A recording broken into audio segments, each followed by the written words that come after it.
Dialogue میں آپ کو کہتے ہیں خوش آمدید، میں ہوں اقرا حارث۔ آج 9 نومبر ہے، شاعر مشرق اور حکیم الامت علامہ محمد اقبال رحمۃ اللہ علیہ کا یوم پیدائش۔ اقبال نے ایک ایسے پاکستان کا خواب دیکھا جہاں ہر شہری برابر ہو، انصاف سب کے لیے یکساں ہو، حکمراں عوام کے خادم ہوں اور قانون سب پر برابر لاگو ہو۔ لیکن افسوس کہ ہم اس خواب سے کافی دور ہیں۔ اقبال نے ہمیں خودی کا درس دیا، مگر آج ملک کے سیاستدانوں میں خودی اتنی بڑھ گئی ہے کہ قانون، عدالت اور پارلیمان سب اپنی اپنی انا میں الجھے نظر آتے ہیں۔ اقبال کا پیغام تھا کہ جمہوریت وہ طرز حکومت ہے جہاں انسانوں کو گنا جاتا ہے، تولا نہیں جاتا، مگر بدقسمتی سے آج یہاں انسان نہ صرف تولے جا رہے ہیں بلکہ خریدے بھی جا رہے ہیں۔ ملک میں اس وقت ایک نئی آئینی ترمیم ہونے جا رہی ہے جو سینٹ میں پیش ہونے کے بعد قانون و انصاف کی مشترکہ پارلیمانی کمیٹی میں پیش ہوئی اور وہاں سے 49 شقیں منظور ہو چکی ہیں، مگر جو اتحادی جماعتوں نے MQM اور باپ نے تجاویز جمع کرائی ہیں ان پہ مزید غور ہوگا۔ اہم یہ بھی ہے کہ اپوزیشن اتحاد نے مشترکہ پارلیمانی کمیٹی کا مکمل بائیکاٹ کیا اور ملک گیر تحریک چلانے کا اعلان کیا۔ تحریک تحفظ آئین پاکستان نے اس تحریک کو ایسے دستور کو صبح بے نور کو میں نہیں مانتا میں نہیں جانتا کا عنوان دیا ہے۔ اعظم نذیر تاڑر نے اپوزیشن کی اجلاس میں شمولیت نہ کرنے پر افسوس کا اظہار کیا اور تصدیق کی کہ ترمیم کا ڈرافٹ منظور ہو چکا ہے۔ حکومت کا موقف یہ ہے کہ یہ اصلاحات کے لیے ہے، مگر اپوزیشن کے نزدیک یہ آئین کو حلیہ تبدیل کرنے کی ایک کوشش ہے اور اس ترمیم میں کہیں سپریم کورٹ کے اختیارات محدود ہو رہے ہیں، کہیں آئینی عدالت کے قیام سے عدالتی ڈھانچے کو بدلنے کی تیاری ہے، کہیں صدر کو مکمل استثنا دینے کی بات ہو رہی ہے۔ یہ سب کچھ ایسے وقت میں ہو رہا ہے جو ملک پہلے ہی سیاسی عدم استحکام، معاشی دباؤ اور ادارہ جاتی بے یقینی سے گزر رہا ہے۔ ایسے میں سوال ہے کہ کیا یہ ترمیم آئین کو مضبوط بنائے گی یا کمزور؟ کیا یہ اصلاح ہے یا مزید خرابی؟ کیا عدلیہ آزاد ہوگی یا ایگزیکٹو کے زیر سایہ آئے گی؟ سب سے پہلے مجھے جوائن کریں گے نون لیگ کے سینئر رہنما اور وفاقی وزیر طارق فضل چودھری صاحب۔ بہت شکریہ طارق صاحب آپ کے وقت کا۔ سر، افواہیں تو یہ ہے کہ حکومت اور اتحادیوں کے درمیان ساری بات چیت طے تھی اور انہی شقوں کو مسودے میں شامل کیا گیا جس پہ رضامندی تھی، اور باقی جتنی چیزیں چل رہی تھیں وہ صرف میڈیا پر فلوٹ ہونے کی غرض سے چل رہی تھیں تاکہ زیادہ فوکس نہ جائے اس پر۔ جی بسم اللہ الرحمن الرحیم۔ دیکھیے، جو آپ نے تجزیہ کیا ہے میں اس سے بالکل اتفاق نہیں کرتا۔ بنیادی طور پہ جو ساری امینڈمنٹس ٹیبل پہ لائی گئی تھی اور وہ ہم نے اپنے اتحادیوں سے شیئر کی تھی، اس کا بنیادی مقصد یہ تھا کہ یہ جو ایشوز ہیں یہ عوام کے ایشوز تھے اور بہت زیادہ قریب تھے عوام کے، آپ یہ کہیں کہ ان کے دلوں کے بھی، اور ان کو حل کرنا جو ہے بڑا ضروری تھا۔ بہرحال پاکستان پیپلز پارٹی چونکہ ان کی جو سینٹرل ایگزیکٹو کمیٹی ہے وہ ان کے ڈیسیژنز کے ساتھ جاتی ہے، اور آج بھی جب بات ہوئی ان سے تو انہوں نے کہا جی کہ ہماری جو سپریم باڈی ہے وہ ہماری سینٹرل ایگزیکٹو کمیٹی ہے، اور اس نے جو ہم نے کریکلم کی بات کی اس پہ فی الحال اتفاق نہیں کیا۔ ہم نے پاپولیشن کو فیڈرل گورنمنٹ کی مکمل ڈومین میں لانے کی بات تو نہیں کی تھی، لیکن ہم نے کہا کہ اس میں فیڈرل گورنمنٹ جو ہے وہ کونسل کے ذریعے اس میں اپنا ایک بہتر کردار ادا کر سکتی ہے، کیونکہ پاپولیشن ہمارا بہت بڑا مسئلہ ہے۔ اوورسیز پاکستانیز کو ہم نے جو الیکشن لڑنے کا اختیار دینے کی بات کی تھی، یہ چند چیزیں تھیں جو انہوں نے فی الوقت اتفاق نہیں کیا۔ اور اس کے بعد بلدیاتی نظام کو مضبوط کرنے کا MQM کا ایک بل جو ہے پرانا پینڈنگ پڑا ہوا ہے اسٹینڈنگ کمیٹی سینیٹ میں، فائنینشلی انڈیپینڈنس کا وہ بل ہے، اس پہ انہوں نے اتفاق نہیں کیا۔ اب یہ ظاہر ہے وہ ایک الگ سیاسی جماعت ہے اور ان کی اپنی منشور ہے، اپنی ان کی مرضی ہے۔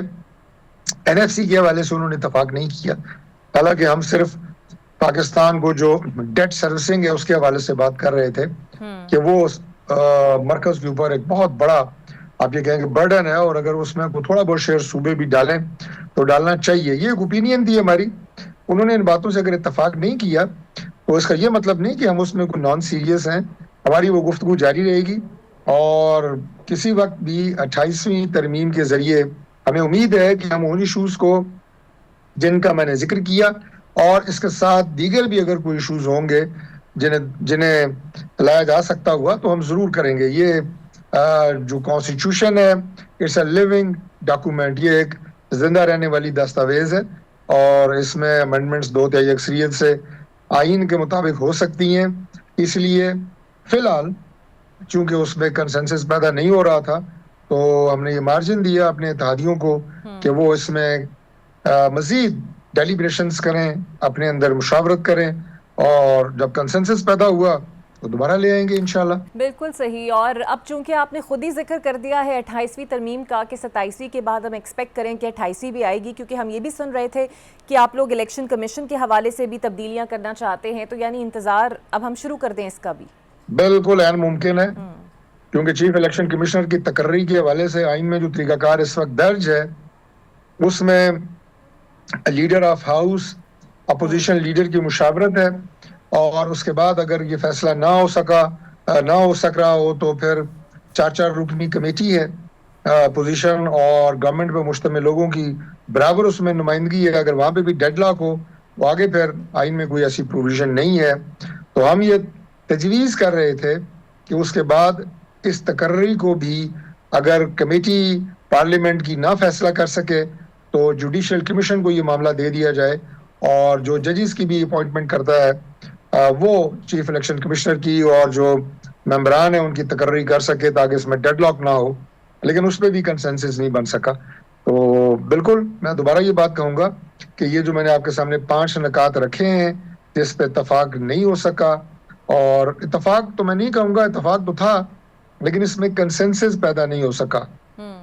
تو یہ کسی وقت بھی جب انشاءاللہ اس پہ مزید بات چیت ہوگی، معاملات آگے بڑھیں گے، کسی وقت بھی 28ویں ترمیم آ سکتی ہے ان کمنگ ڈیز. بالکل ٹھیک. اور 27ویں ترمیم میں آپ کے جو تاحیات قائد ہیں وہ کہیں اس پورے معاملے میں نظر نہیں آئے؟ کیا ان کے ساتھ بھی کنسلٹیشن پروسیس ہوتا رہا ہے؟ کیا انہیں بتایا گیا ہے کہ ترمیم ہونے جا رہی ہے؟ بالکل بتایا گیا تھا. جو وفاقی کابینہ کا صبح آج اجلاس ہوا، پرائم منسٹر نے اس کو چیئر کیا وایا زوم لنک، تو وہ باکو میں تھے، اور یہ روایت اس سے پہلے موجود ہے کہ زوم لنک کے ذریعے کابینہ کے اجلاس چیئر ہوتے رہے ہیں. تو اس میں انہوں نے بڑے واضح انداز سے یہ بات بتائی ہے کہ میں نے پریزیڈنٹ PMLN اور سابق وزیر اعظم میاں نواز شریف صاحب کو، چیف منسٹر صاحبہ بھی موجود تھی، سارے جو نکات ہیں ان پہ بریف کیا اور ان کی اس میں سپورٹ اور تائید لی ہے. وہ آن بورڈ تھے. لیکن ظاہر ہے چونکہ یہ معاملہ زیادہ آپ کو پتہ ہے لا کا ہے، ہمارے اتحادیوں کا ہے، تو انہوں نے ان میٹنگز میں تو شرکت نہیں کرنی تھی. اگر ضرورت پڑے گی تو وہ ڈیفینیٹلی ووٹ ڈالیں گے انشاءاللہ. بالکل صحیح. طارق صاحب یہ بتائیے گا کہ آئینی بینچ بنانے کے قبل جو آپ لوگوں نے ویلڈ ریزن دیا وہ یہ تھا کہ چونکہ کیسز کا دباؤ بہت ہے سپریم کورٹ پر، اس لیے آئینی بینچ بنا کر ان کیسز کا دباؤ کم کیا جائے گا. حالانکہ ایسا ہوا نہیں، بلکہ الٹا کیسز میں اضافہ ہی ہوا. تو اب جب کہ آئینی عدالت آپ لوگ بنانے جا رہے ہیں تو آپ کو لگتا ہے یہ ایک ویلڈ لاجک ہے اس کے پیچھے بنانے کے لیے؟ بالکل درست ہے. اگر آپ نمبر گیم دیکھیں گی تو آپ یہ دیکھیں کہ آئینی جو کیسز ہیں ان کی تعداد دوسرے جو پبلک ریلیٹڈ کیسز ہیں اور ایشوز ہیں ان سے 5 سے 10% ہے، 5 سے 10% کانسٹیٹیوشنل کیسز ہیں. لیکن جو ٹائم انہوں نے لیا سپریم کورٹ کا وہ ہے 50%. ایک اسپیسیفائڈ پیریڈ کی میں آپ کو بات کر رہا ہوں. تو 5 سے 10% کیسز ٹائم کتنا کنزیوم کر رہے ہیں عدالت کا؟ 50%. تو اب جب کانسٹیٹیوشنل بینچ بنا تھا تو اس سے جو سپیڈ تھی، جو عوامی کیسز ہیں، جنرل کیسز ہیں، ان کی سنوائی بہت زیادہ ہوئی. لیکن اس میں بھی ایک پرابلم تھی، وہ یہ تھی کہ جو آئینی بینچ میں بیٹھنے والے ججز ہیں وہی ججز دورہ کام کر رہے تھے. وہ آئینی بینچ میں بھی بیٹھتے تھے دن میں، اور پھر اگلے مرحلے میں جا کے وہ نارمل کورٹ میں بیٹھتے تھے سپریم کورٹ میں. اسی لیے یہ کانسٹیٹیوشنل جو ہے کورٹ بنائی گئی ہے کورٹ. اس میں اب یہ ہوگا کہ ان کے اپنے چیف جسٹس ہوں گے، فیڈرل کانسٹیٹیوشنل کورٹ کا اپنے چیف جسٹس ہوں گے، ان کے اپنے ججز ہوں گے، اس کی اپنی بلڈنگ ہوگی، اور جو کانسٹیٹیوشنل کیسز ہیں ان کے لیے بالکل ایک الگ عدالت ہوگی. اور سپریم کورٹ آف پاکستان وہ صرف پبلک کیسز سنے گی. تو آپ دیکھیے گا کہ کتنی تیزی کے ساتھ کیسز کی ڈسپنسیشن ہوتی ہے. بالکل ٹھیک. اور ایک اور بڑا اہم ایشو میں چاہوں گی کہ آپ اس پہ بھی کامنٹ کریں، افغانستان اور پاکستان کا، کیونکہ خواجہ آصف تو یہ بھی کہہ چکے ہیں کہ اب تو ثالثوں نے بھی ہاتھ اٹھا لیا ہے. تو اب آگے ہوگا کیا؟ کس طریقے سے آپ افغانستان کے ساتھ اپنی پالیسی کو پرسو کریں گے؟ دیکھیں ہماری یہ پوری کوشش ہے آج بھی اور اس سے پہلے بھی تھی کہ افغانستان کے ساتھ ہمارے جو معاملات ہیں وہ بات چیت کے ذریعے طے ہوں. ہم کبھی بھی طالبان رجیم کے مخالف نہیں رہے ہیں، نہ ماضی میں ہیں نہ آج تھے. افغان عوام ہمارے دلوں کے بہت قریب ہے, ہمارا وہ ایک برادر اسلامی ملک ہے, اور بارڈر کے اوپر اس طرح کی ٹینشن یہ کبھی بھی ہمارا مطمع نظر نہیں تھا نہ ہے. لیکن جب ہمارے شہری اور ہماری افواج کے مسلح افواج کے افسران اور جوان جب وہ اپنے خون کے نذرانے دے رہے ہیں تو بلیڈ کر رہا ہے پاکستان, تو یقیناً اس کا جواب تو دینا تھا, اور وہ دیا گیا. اور اس کے بعد جب سیز فائر کی بات کی گئی تو ہم نے بڑی خوش دلی کے ساتھ یہ مذاکرات کیے کہ اس منطقی انجام پہ پہنچیں گے. وہاں پہ جو طالبان رجیم کے نمائندے تھے, جتنی بھی گفتگو ہوئی ہے اس میں جب انہیں ثبوت دیے جاتے تھے کہ افغانستان کے اندر ٹی ٹی پی کی محفوظ پناہگاہیں موجود ہیں اور ان کے محفوظ ٹھکانے موجود ہیں, تو وہ اتفاق کرتے تھے. لیکن جب ان سے یہ کہا جاتا تھا کہ لکھ کے گارنٹی دیں کہ آپ کی سرزمین پاکستان کے خلاف دہشت گردی کارروائیوں کے لیے استعمال نہیں ہوگی, یہ بات وہ لکھ کے دینے کے لیے تیار نہیں تھے. ہمارے جو سالسی ہیں, جس میں قطر ہے, جس میں ترکیہ ہے, انہوں نے بھی بڑی کوشش کی. پاکستان نے کہا کہ ہم ہر طرح کی گارنٹی ہماری طرف سے ہم دینے کے لیے تیار ہیں, ہم آپ کے خیر خواہ ہیں, ہم تجارت کے حق میں ہیں, آپ کے ساتھ ہر طرح کے باہمی تعلقات کو بہتر بنانا چاہتے ہیں. لیکن اس میں ایک فیکٹر جو بڑا ایویڈنٹ ہے, بڑا کلیئر ہے, وہ ہے انڈیا. اب انڈیا ہمارا ایک ازلی اور بدترین دشمن ہے, ایک انتہائی بے ایمان دشمن ہے. اب چونکہ جو ان کے وزیر خارجہ ہیں افغانستان کے, یہ انڈیا کا دورہ اور وہاں جا کے جو انہوں نے پیار اور محبت کی پینگیں بڑھائی ہیں, تو یقیناً اب انڈیا کا بھی ایک ایلیمنٹ موجود ہے جو انڈائریکٹلی طالبان رجیم کو فیڈ کر رہا ہے کہ پاکستان کے ساتھ آپ نے امن معاہدے پہ سائن نہیں کرنے. تو یہ ایک بہت بڑا فیکٹر ہے. میں سمجھتا ہوں کہ طالبان جو رجیم ہے اور پاکستان کی گورنمنٹ یہ سمجھتی ہے, ہماری عسکری قیادت جو ہے اس بات کے خواہاں ہے کہ پرامن طریقے کے ساتھ یہ معاہدہ ہو اور افغانستان کی رجیم اپنے افغانستان کو بلڈ کرنے میں, اس کا انفراسٹرکچر ڈیولپ کرنے میں توجہ دے, اور ہم ان کی جتنی مدد ہو سکے وہ کریں. ہمارے پاکستان کے راستے ان کی زیادہ سے زیادہ تجارت ہو سکتی ہے, انہیں مدد مل سکتی ہے معاشی طور پہ. لیکن اگر وہ یہ چاہیں گے کہ پاکستان پہ حملے کریں اور ہمارے ٹرائبل ایریاز کو ڈسٹرب کریں اور وہاں پہ لوٹ مار کریں اور ہماری فورسز کے خلاف کارروائی کریں, تو اس کا جواب تو پھر اسی صورت میں دیا جائے گا کہ ان کے اندر جو ٹھکانے ہیں دہشت گردوں کے انہیں بھی تباہ کیا جائے گا. ان کی تربیت گاہوں کو بھی اجازت نہیں دی جائے گی کہ وہاں پہ دہشت گرد تربیت حاصل کریں اور پاکستان میں آ کے دہشت گردی کی کارروائیاں کریں. بالکل. طارق صاحب, آئی ایم ایف آپ لوگوں سے مطالبہ کر رہا ہے کہ عدالتی نظام اور بیوروکریسی کے نظام کے اندر ٹرانسپیرنسی لے کر آئیں اور یہ تمام معاملات کرپشن سے پاک ہونے چاہیے. آپ تو عدلیہ کو بھی بیوروکریسی کے نظام کی طرح چلانا چاہ رہے ہیں. دیکھیے, میں نے آپ کو یہ بات بتائی ہے کہ عالمی جو ادارہ ہے آئی ایم ایف, اس کے ساتھ جو ہماری بات چیت رہی ہے ماضی میں یا ابھی ہو رہی ہے, اور پاکستان کی یقین انہوں نے بڑے مشکل حالات میں ہیلپ کی ہے, جو ان کے ساتھ ہمارے معاہدے ہوئے ہیں, پاکستان ڈیفالٹ ہونے سے بچا ہے, اور آئندہ بھی انشاءاللہ پاکستان کی ایک مضبوط معیشت کی طرف جو ہم لے کے جا رہے ہیں اس میں اس ادارے نے ہماری مدد کی ہے. اور ظاہر ہے انہیں بھی گارنٹیز چاہیے. گارنٹی کا مطلب یہ ہے کہ جو پاکستان کو وہ فنڈنگ لون کی شکل میں کرتے ہیں, انہیں بھی اس بات کی راستہ بتانا پڑتا ہے کہ کس طرح آپ کا یہ قرضہ جو ہے پاکستان واپس کرے گا. اور اداروں کے اندر جو ٹرانسپیرنسی کی بات ہے, ہم اس کے اوپر پہلے بھی گامزن ہیں, اور میں نے جو آپ کے پروگرام کے شروع میں کہا کہ یہ جو ریفارمز ہیں یہ ایک آن گوئنگ پروسیس ہے, اس میں بہت ساری چیزیں ہو چکی ہیں, ہو رہی ہیں. کچھ ہمارے اداروں کے اپنے قوانین ہوتے ہیں, اس کے تحت چیزیں چلتی ہیں, کچھ کانسٹیٹیوشنل امینڈمنٹ کی وجہ سے ہو سکتی ہیں. تو انشاءاللہ ہر فورم کے اوپر کام ہو رہا ہے اور مزید ہوگا. بہت شکریہ طارق فضل صاحب آپ کے وقت کا. Welcome back. اور یہ تو ہم جانتے ہیں کہ آج یوم اقبال منایا جا رہا ہے, اور 2025 کا یہ سال, اور اقبال کا فلسفہ خودی ہو, فلسفہ حیات ہو, یا پھر وہ میسج ہو جو وہ پاکستان کے جوانوں کو یا بر صغیر کے جوانوں کے لیے انہیں لکھا تھا, وہ آج بھی اتنا ہی ریلیونٹ ہے. میرے ساتھ جو مہمان موجود ہیں ان سے بہتر اس پر کوئی کامنٹ نہیں کر سکتا, اور اقبال کے جانشینوں میں سے ہیں ولید اقبال صاحب. سینیٹر ولید اقبال صاحب مجھے جوائن کر رہے ہیں. ویلکم ٹو دا شو سر. بہت شکریہ آپ کا. سر, آج کا دن, ہماری جمہوریت, ہماری ڈیموکریسی, آج کا جوان, کیا کہیں گے آپ؟ کہ وہ میسج، وہ فلسفہ جو اقبال نے تب دیا تھا وہ آج بھی اتنا ہی ریلیونٹ ہے اور اس کی ہمیں آج بھی اتنی ضرورت ہے؟ جی، وہ ان کا فلسفہ اور ان کی شاعری، ان کی جو تعلیمات ہیں، وہ تو ایک بڑے وسیع پیمانے کے اوپر اور بہت سے موضوعات اور بہت سی تھیمز پر مبنی ہیں. لیکن چونکہ آپ نے خاص طور پہ ڈیموکریسی کی بات کی، تو ان کی حیات اور تعلیمات دونوں، یعنی کہ his life and his teachings, ان دونوں میں اس کے بارے میں واضح جو ہے پیغام، جس طرح آپ نے کہا، ملتا ہے. اور ان کے جو ایک اور بھی بہت سے ان کے اشعار اور ان کی تحریریں ہیں، انگریزی میں بھی، اردو میں بھی، فارسی میں بھی.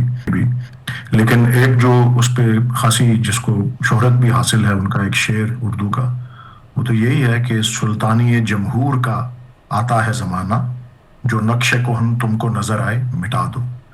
تو ان کے نزدیک کیونکہ وہ ایک ماڈرنسٹ تھے، ایک جدید سوچ رکھتے تھے اپنے وقت کے حوالے سے، تو ان کے خیال سے جو تمام دوسرے نظام ہیں وہ ایک طرح کے پرانے یہ نقش کہن جو ہیں، یعنی کہ پچھلے وقتوں کی جو ماضی کی سسٹمز ہیں، ان کو اب مٹانے کی ضرورت ہے، اور اب سلطانی جمہور یا جو اب رول ہوگا وہ تھرو ڈیموکریٹک پروسیس ہوگا. یہ تو میں ان کا ایک ایگزامپل کے طور پہ ایک شعر بھی آپ کو جو ہے عرض کر رہا ہوں. اور اس کے علاوہ ان کی اپنی زندگی سے بھی یہ واضح ہوتا ہے کہ انہوں نے خود بھی الیکشن کنٹیسٹ کیا. انہوں نے 1926 میں، جو کہ پنجاب لیجسلیٹو کاؤنسل کہلاتی تھی، اس وقت، اب یہاں کی پنجاب اسمبلی، یہی ایوان جو پنجاب اسمبلی کا لاہور میں ہے، اسی میں وہ منتخب ہو کے لاہور کی ایک نشست سے وہ 1926 سے 1930 تک ایک منتخب نمائندے بھی رہے. تو اگر وہ اس قسم کی کسی نظام کو مسترد کرتے تھے، جس طرح کچھ لوگوں کا دعویٰ ہے، تو وہ خود کبھی اس میں شریک نہ ہوتے. انہوں نے خود پوری اپنی ایک ٹرم کی گزاری، انہوں نے کبھی استعفیٰ نہیں دیا، اپنی ٹرم مکمل کی اور پروسیس میں پورا حصہ لیا. آج بھی اگر آپ پنجاب اسمبلی کی لائبریری میں جائیں، اس کے علاوہ بھی ان شائع ہوئی ہیں ان کی بہت سی موشنز، ان کی تقاریر جو کہ انہوں نے اسمبلی کے فلور پہ کی. سو وہ اس میں یقین رکھتے تھے پورا، اور اس پہ عمل بھی کرتے تھے. ان کے کلام سے بھی، یعنی کہ ونس اگین ان کی حیات اور تعلیمات دونوں سے اس بات کی نشاندہی ہوتی ہے. اور یہاں پہ بات ختم نہیں ہوتی. یہ قائد اعظم کے ساتھ بھی جو ان کا تعلق رہا، ان کی خط و کتابت رہی، اس میں بھی قائد اعظم کی بھی شخصیت اور ان کی جو ترجیحات تھیں، وہ بھی ایک جمہوری آئینی نظام کے بارے میں تھیں. اور وہ تو جمہوریت تو، کیونکہ وہ پیشے کے اعتبار سے دونوں وکیل تھے، علامہ اقبال بھی، قائد اعظم بھی، تو جمہوریت تو ان کے لیے ایک عقیدے کی طرح تھی. یہ میں سمجھتا ہوں. ولید صاحب، یہ تو بالکل طے ہے، اور ہم جانتے بھی ہیں کہ اقبال نے تو ایسے پاکستان کا خواب دیکھا جہاں پر انصاف ہو، ہر شہری کے لیے برابر ہو، پر فی الحال ہم اس سے لگتا ہے کہ کوسوں دور ہیں، we had to struggle to achieve that place also. اب چونکہ آپ سینیٹر بھی ہیں سر، آئین تو ویسے بھی ایک لیونگ ڈاکومنٹ ہوتا ہے، any changes can be made, اور اب جو عدلیہ میں چینجز آ رہی ہیں ہم تو انصاف ہی ایکسپیکٹ کرتے ہیں. بٹ آپ کی نظر میں یہ جو آئینی عدالتیں بن رہی ہیں، یہ جو پورا ریسٹرکچرنگ ہو رہی ہے عدلیہ کی، کیسے متاثر کرے گا؟ کیونکہ آپ قانون دان بھی ہیں. دیکھیں جی، پی ٹی آئی کے جو تمام تر سینیٹرز ہیں، جو members of the national assembly ہیں، اور جو تمام صوبائی اسمبلیوں کے اراکین ہیں، انہوں نے آج ایک قرارداد بھی جو ہے اس پہ دستخط کیے ہیں متفقہ طور پہ.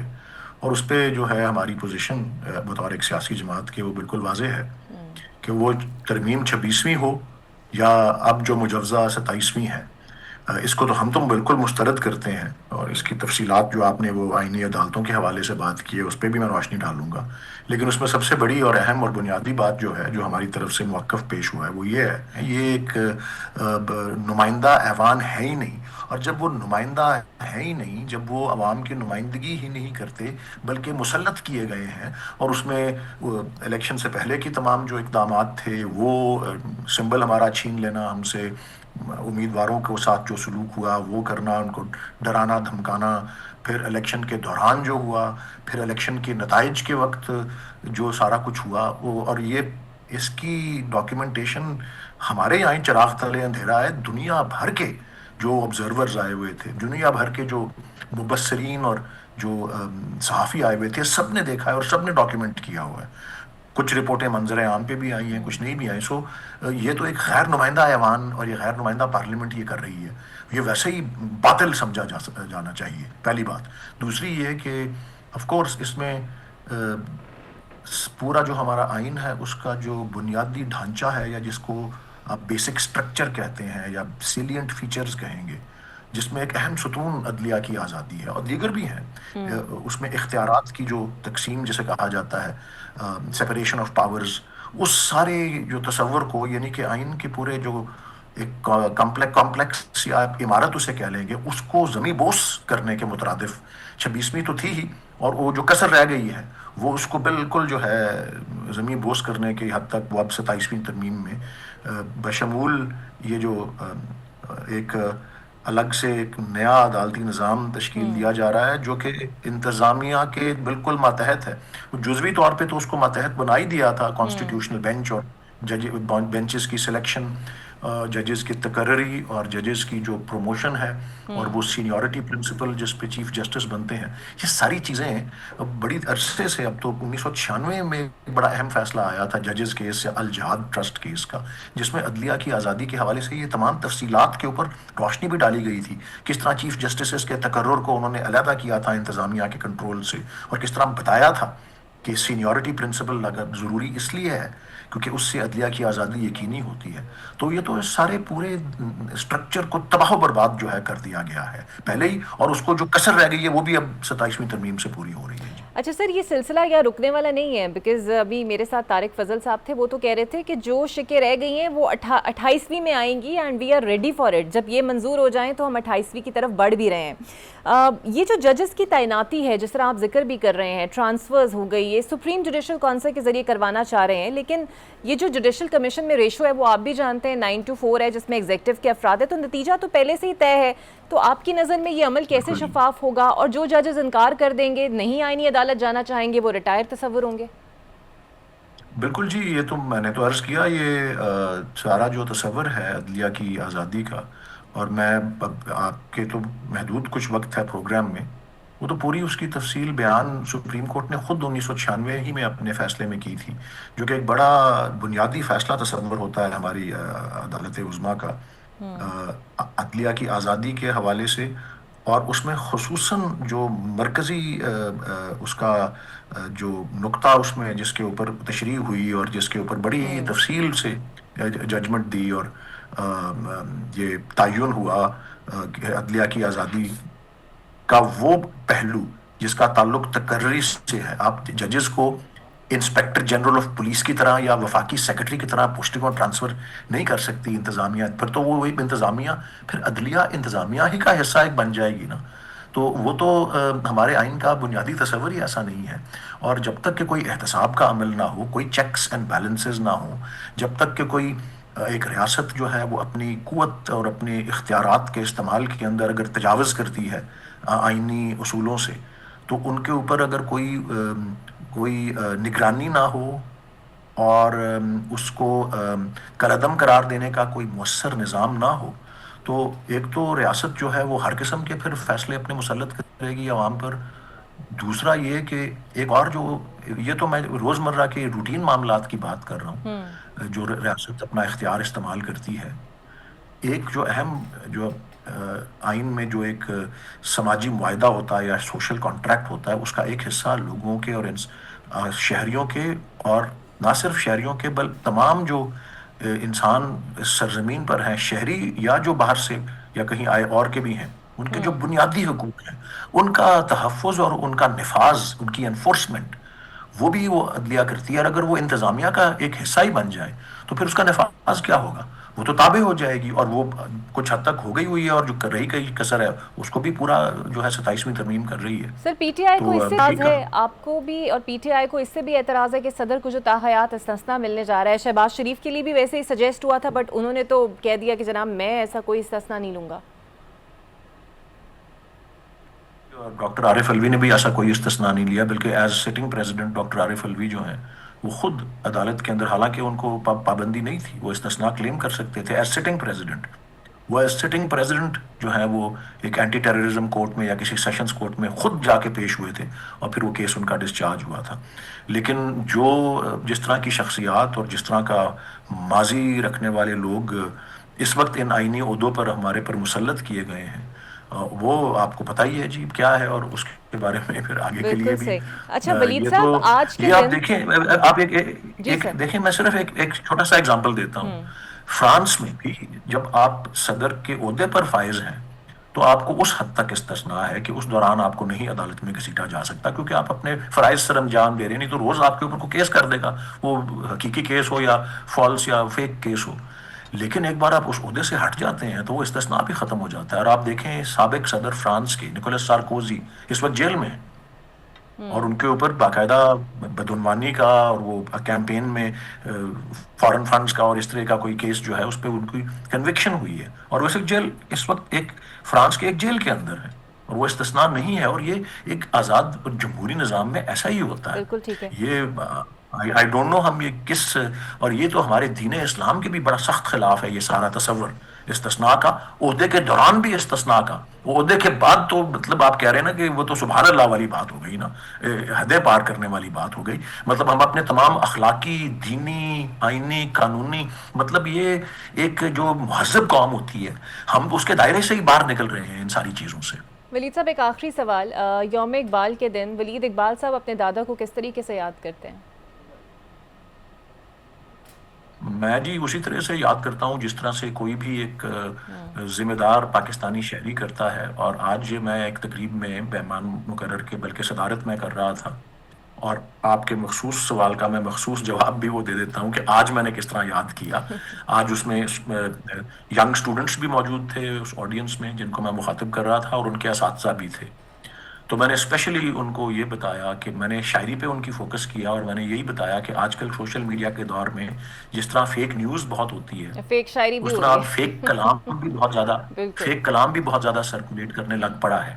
اور میں نے بڑی تفصیل سے کوئی 15 یا 20 منٹ میں، کیونکہ علامہ کے کلام کے تو بڑا وسیع ایک کینوس ہے اور بہت سے بے تحاشا موضوعات ہیں، میں نے 7-8 جو ہیں بنیادی موضوعات جو ان کی شاعری میں پائے جاتے ہیں، ان کے ایک ایک موضوع کو 7-8 موضوع بتائے، اور ایک ایک پہ ان کے اشعار بتائے. اور میں نے بتایا کہ جی آپ ان الفاظ کا استعمال دیکھیں، آپ تخیل دیکھیں، آپ اس کو سمجھیں، اور آپ کو آپ ہر ایک پاکستانی کو یہ صلاحیت ہونی چاہیے کہ وہ سمجھ سکے کہ کون سا کلام واقعی علامہ کا ہے، کیونکہ وہ ایک خاص قسم کی ووکیبلری استعمال کرتے ہیں، ایک خاص لیول ہے ان کا. ہر قسم کا 3rd کلاس 4th کلاس شعر ان کے نام سے لگانے کے بجائے لوگ سمجھ سکیں اور پوائنٹ آؤٹ کریں کہ کون سا جو ہے فیک ہے. یہ آج میں نے ان کو اس طریقے سے بہت یاد کیا اور اس پہ بہت زور دیا. Very pertinent information sir, because یہ اس میں تو کوئی شک نہیں ہے کہ اے آئی اور ڈس انفارمیشن سے اقبال کی شاعری بھی محفوظ نہیں رہ رہی اب. بہت شکریہ Walid Iqbal for a very profound analysis. Welcome back. مجھے جوائن کر رہی ہیں پاکستان پیپلز پارٹی کی سینئر رہنما شیلا رضا صاحبہ. بہت شکریہ شیلا صاحبہ آپ کے وقت کا. 27ویں آئینی ترمیم اگر منظور ہو جائے گی تو اس کے بعد ایک آئینی عدالت کا تصور پیش کیا جا رہا ہے، لیکن اپوزیشن کا ماننا یہ ہے کہ اگر یہ ترمیم منظور ہو جاتی ہے تو سپریم کورٹ کا پورا وجود ہی مان پڑ جاتا ہے، جبکہ پیپلز پارٹی سے جمہوریت کی فتح قرار دے رہی ہے. پاکستان پیپلز پارٹی نے چارٹر آف ڈیموکریسی میں اس کو پیش کیا تھا، اور اس کے سگنیٹری بانی پی ٹی آئی بھی ہے، اور انہوں نے اس سے اتفاق کیا تھا. اور جب 26ویں آئینی ترمیم پیش کی گئی تو وہ پی ٹی آئی جو یہ کہتی ہے کہ ہمارا کوئی تعلق نہیں تھا، آپ جے یو آئی سے پوچھیں، یہ ان کی طرف سے 4 امینڈمنٹس آئی تھیں، جس میں ایک یہ امینڈمنٹ تھی کہ کانسٹیٹیوشنل کورٹ نئی بینچ، تو ان کو اکوموڈیٹ کرنے کے لیے، جبکہ پیپلز پارٹی بالکل یہ نہیں چاہتی تھی اور نون لیگ بھی نہیں چاہتی تھی، یہ کیا گیا. لیکن اس کے بعد ہم نے دیکھا کہ بہت سارے مسئلے آئے، کیونکہ جو تھے ججز جو کہ کانسٹیٹیوشنل عدالت میں تھے، وہ ادھر بھی بیچارے سول کو بھی دیکھتے تھے. پھر کچھ ٹرانسفر پوسٹنگ کے میٹرز آئے جس میں ججز کی ناراضگیاں آئیں. پھر پنجاب نے اور کے پی نے، جبکہ انہوں نے کہا، ان کی طرف سے یہ تجویز تھی، انہوں نے پروونشل لیول نہیں بنائی. ایجنڈا چیئرمین وزیر اعظم نے دیا ہے، اس کو پبلک کیا تاکہ لوگ اپنی اپنی پارٹیز کے اجلاس بلائیں. لیکن صرف پاکستان پیپلز پارٹی جو تھی وہ اس نے اپنی سی کال کی اور اس کے بعد آپ ایک وہ تو بناتے ہیں نا کہ اپنا مائنڈ بناتے ہیں کہ کیا کریں گے، تو کسی اور پارٹی نے کوئی بھی اس طرح کی میٹنگ کال نہیں کی کہ 2-4 موٹی موٹی باتوں پہ ان کا کیا رد عمل ہوگا، کیا NFC سے کے ذریعے جو شیئرز کو کم کرنے کی باتیں ہیں ڈیڈکشن کی، اس پہ وہ خوش ہیں یا نہیں، یا یہ کہ ریورسل آف جو 18 امینڈمنٹ ہیں اس کے تھرو جو ہے reversal of the different subject اور you can say the ministries, کسی نے اس پہ بات نہیں کی، کوئی ملک سے باہر ہے کوئی بات نہیں کر رہا. تو الحمدللہ یہ بات بھی پیپلز پارٹی کو جاتی ہے کہ اس کی پارٹی نے اس کو سنجیدگی سے لیا کہ آئین میں ترمیم بچوں کا کھیل نہیں ہے. اور حد تو یہ ہے کہ جس میں اپنی پارٹی پہ میں بھی جو جمہوریت ہے اس کو انہوں نے دکھایا کہ چیف الیکشن کمشنر کے معاملے پہ ہماری پارٹی میں زیادہ اچھی رائے نہیں ہوئی، ایک نہیں ہو سکا، یا بیوروکریسی کی ڈبل شہریت کا جو میٹر ہے اس میں بھی پارٹی میں بڑے مسائل رہے، تو ہم کسی ایک نقطے پہ نہیں پہنچے. تو اب جو صورتحال ہے کہ ترمیم پیش کر دی گئی تو اپوزیشن کو چاہیے کہ کم از کم وہ اپنا انپٹ تو ڈالے نا. رات کو 8:30 بجے اپنے اپنے گھر کے میں نعرے لگانے سے کیا ہوگا کہ ہم نہیں مانتے ایسے دستور کو، ابھی تو بنا ہی نہیں ہے. یہ تو وہی ہو گئی جس پہ وہ وزیر اعظم کا مذاق اڑا رہے تھے کہ چائنا میں لوگ کام کر رہے تھے لیکن ہوں کر رہے تھے، تو یہ اپنے گھر میں جتنے بھی نعرے لگائے اکیلا بیٹھا کیا. آرٹیکل 206 جو ہے اس میں ترمیم کے تحت اگر کوئی جج آئینی عدالت یا دوسری عدالت میں تقرری سے انکار کرے تو اسے ریٹائر تصور کیا جائے گا. مثال کے طور پہ اگر صدر جو ہیں جسٹس امین الدین خان کو چیف جسٹس آئینی عدالت نامزد کرے اور اگر وہ انکار کر دیں تو وہ ریٹائر تصور ہوں گے. تو یہ آپ کو لگتا ہے ٹھیک شک ہے، یہ ایسا ہی ہونا چاہیے؟ اچھا دیکھیں، ابھی یہ سارے چیزیں وہاں پہ پیش کی گئی ہیں اور صدر کا اختیار تو اس آئین میں بھی ہے کہ وہ ٹرانسفر پوسٹنگ کر سکتے ہیں، لیکن ابھی یہ میٹر جوڈیشل کمیشن میں جا رہا ہے جو کہ عام ججز کی ٹرانسفر پوسٹنگ ہوگی، اور اس کے علاوہ اس میں اسمبلی کے ممبرز بھی ہوں گے. لیکن یہ اختیار تو آئین میں ابھی بھی ہے کہ صدر کو ٹرانسفر پوسٹنگ کرنی ہوگی.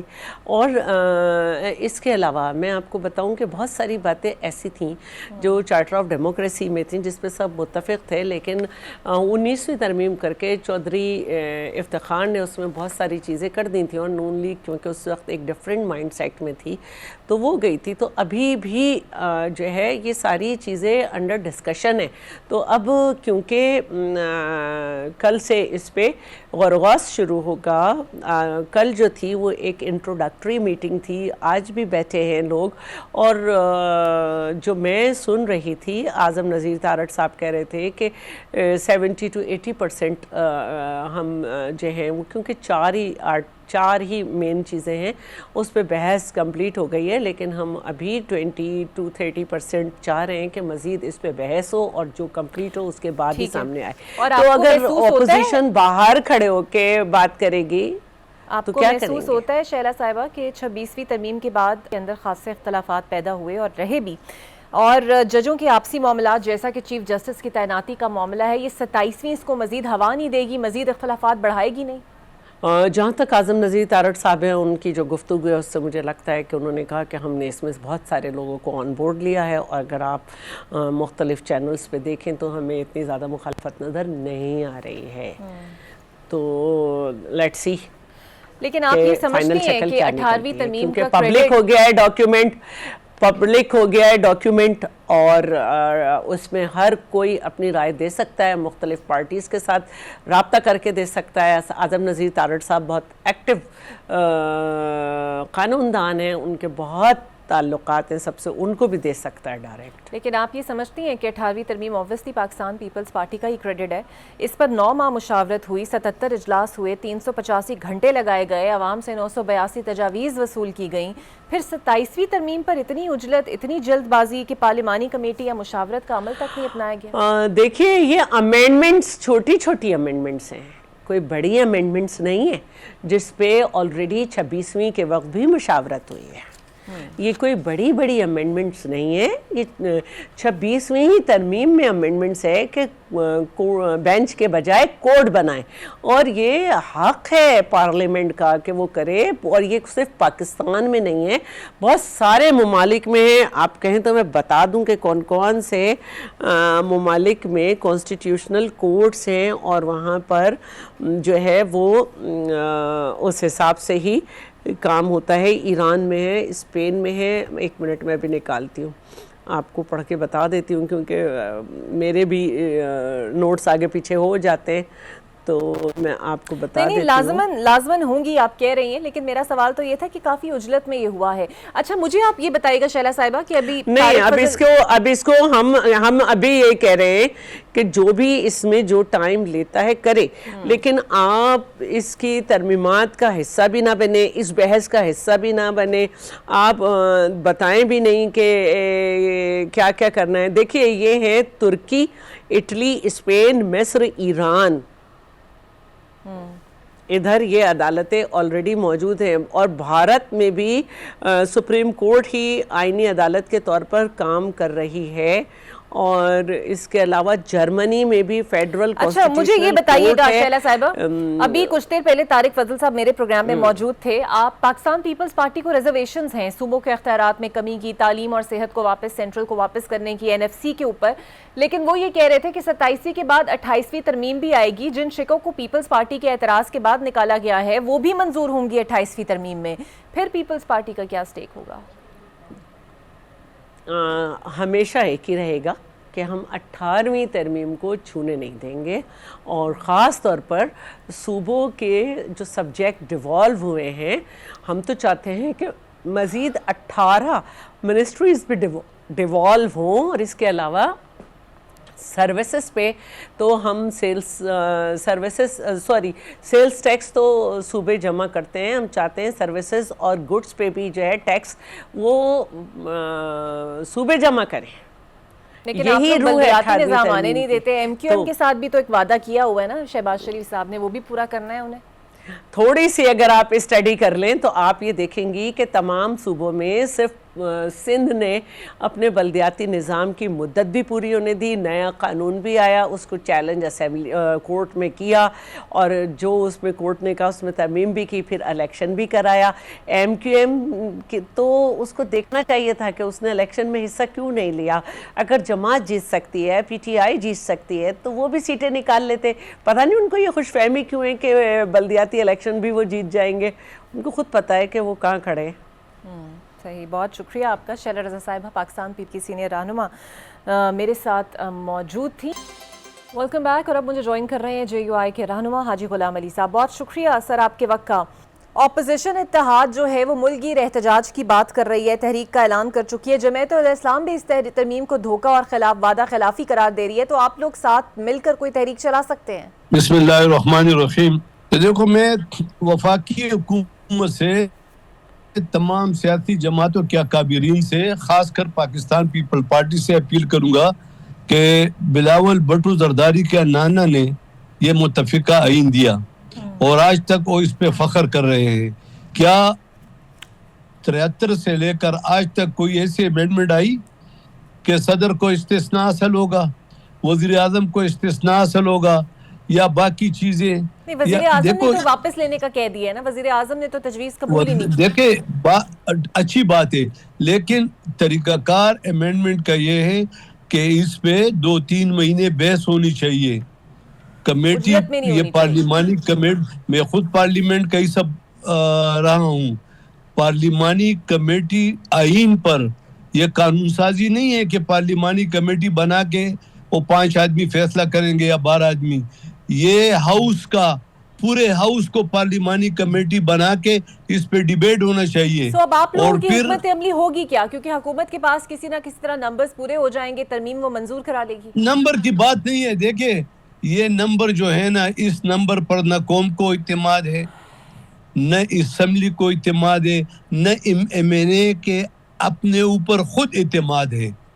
دیکھیں اس طرح چیزیں اگر ہوگی نا تو خدا نہ خواستہ اگر عوامی سیلاب نکل آیا تو یہ چیزیں اس طرح یہ خش و خشاک کی طرح یہ بہ جائیں گے اس سیلاب میں.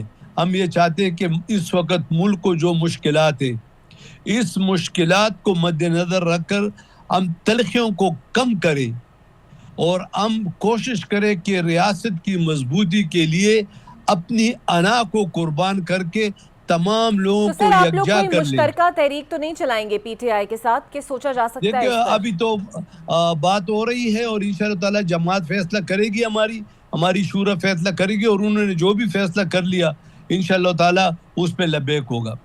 صحیح. اور جوڈیشل کمیشن کی سربراہی اور ساخت میں تبدیلی بھی ہو رہی ہے.